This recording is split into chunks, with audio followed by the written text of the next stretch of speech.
Welcome back to CBN Newswatch.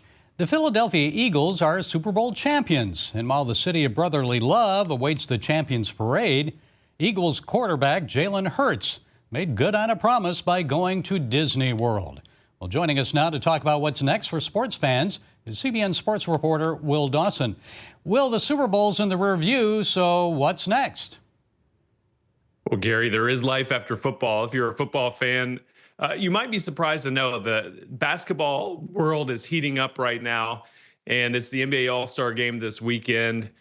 You'd be surprised to know that teams like the Cleveland Cavaliers and the Oklahoma City Thunder are the best teams in the NBA right now.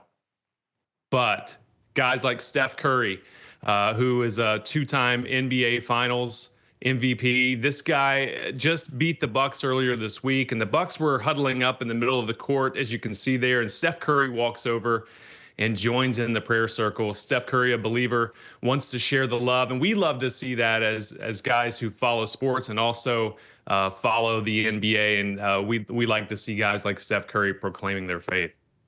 Will, you travel for sports stories, so do you have anything interesting coming up? Well, it's funny you should mention that, Gary. I'm getting ready to head down to Auburn, where the #1 team in the country, the Auburn Tigers, just tomorrow will be playing the #2 team in the nation, Alabama Crimson Tide. And what's going on down in Auburn is really cool because these guys, several of them are growing in their faith. They're joining a team Bible study, and they're led by 6'11" center Dylan Cardwell. Dylan is a guy who gave his life to Christ early on, but really it became committed in his life just recently, just in the last couple of years. He's taken a couple of mission trips. He even gave $14,000 of his own money to Forgotten Children's Ministry. It's really cool to see guys who are at the top of their game in some of the biggest sports in the world proclaiming their faith in Christ, and not only that, but leading their teammates as well. And that's going to be huge as we go into March Madness. Auburn, the perennial favorite here, just to maybe even win the whole thing. Speaking of March Madness, Will and the CBN Sports team will be in San Antonio covering the Final Four. You won't want to miss their exclusive faith and sports content.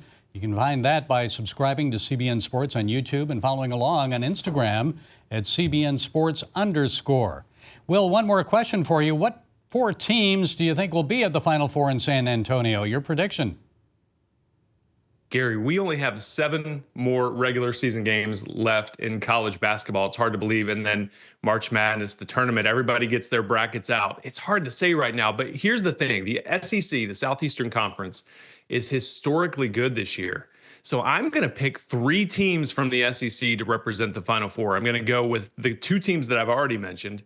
Auburn, the #1 team in the country, Alabama, #2, and then a Kentucky team that's won 7 games against the top 15 this year, including the 4th team I'd put in there, the Duke Blue Devils. So Alabama, Auburn, Kentucky, and Duke, that's what I'm saying right now. We've still got some time, and a lot of things can happen between now and then. Will, thanks for joining us.